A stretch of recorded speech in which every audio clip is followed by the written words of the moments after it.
Do you know what's the purpose of life? If you look at the purpose as presented by different isms, where it's either just do whatever you want or there is no purpose, then think about it. How valuable is life? And it would be wasted. But let me tell you about something, that there is a creator.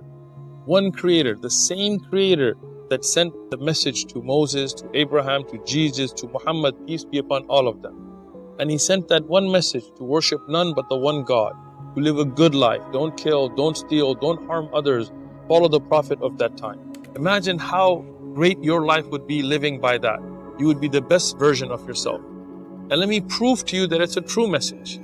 Think about a man in the desert more than 1400 years ago who could not read or write, who had no training in philosophy or science, who had no access to any of that information, coming and presenting the orbits of the heavenly body.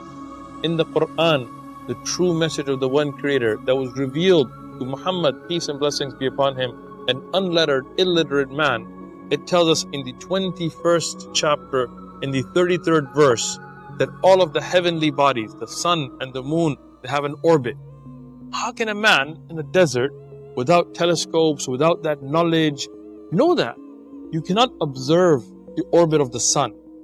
The orbit is not the sun going across the sky in the day. That is the turning of the earth.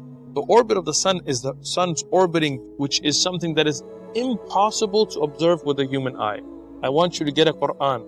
Look up this chapter, 21, verse 33, and you will see that there is a fact in there that a man named Muhammad in the desert could not have known. Peace and blessings be upon him. So how did he know it? Well, you could say he guessed at it.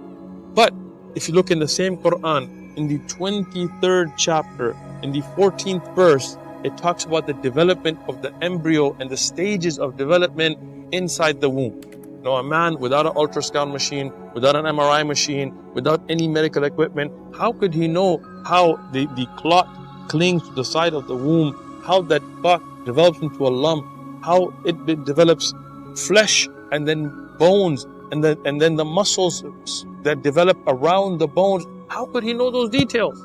Impossible. Again, if it was one thing, you could have said he guessed. But if he continuously said it and he got it correct, how could he know? In the same Quran, it talks about how the depths of the ocean have a darkness that is unfathomable. And under that unfathomable darkness, there are waves beneath the ocean. How could he have known that? To see the waves on top of the ocean, yes, we can see that. But to deep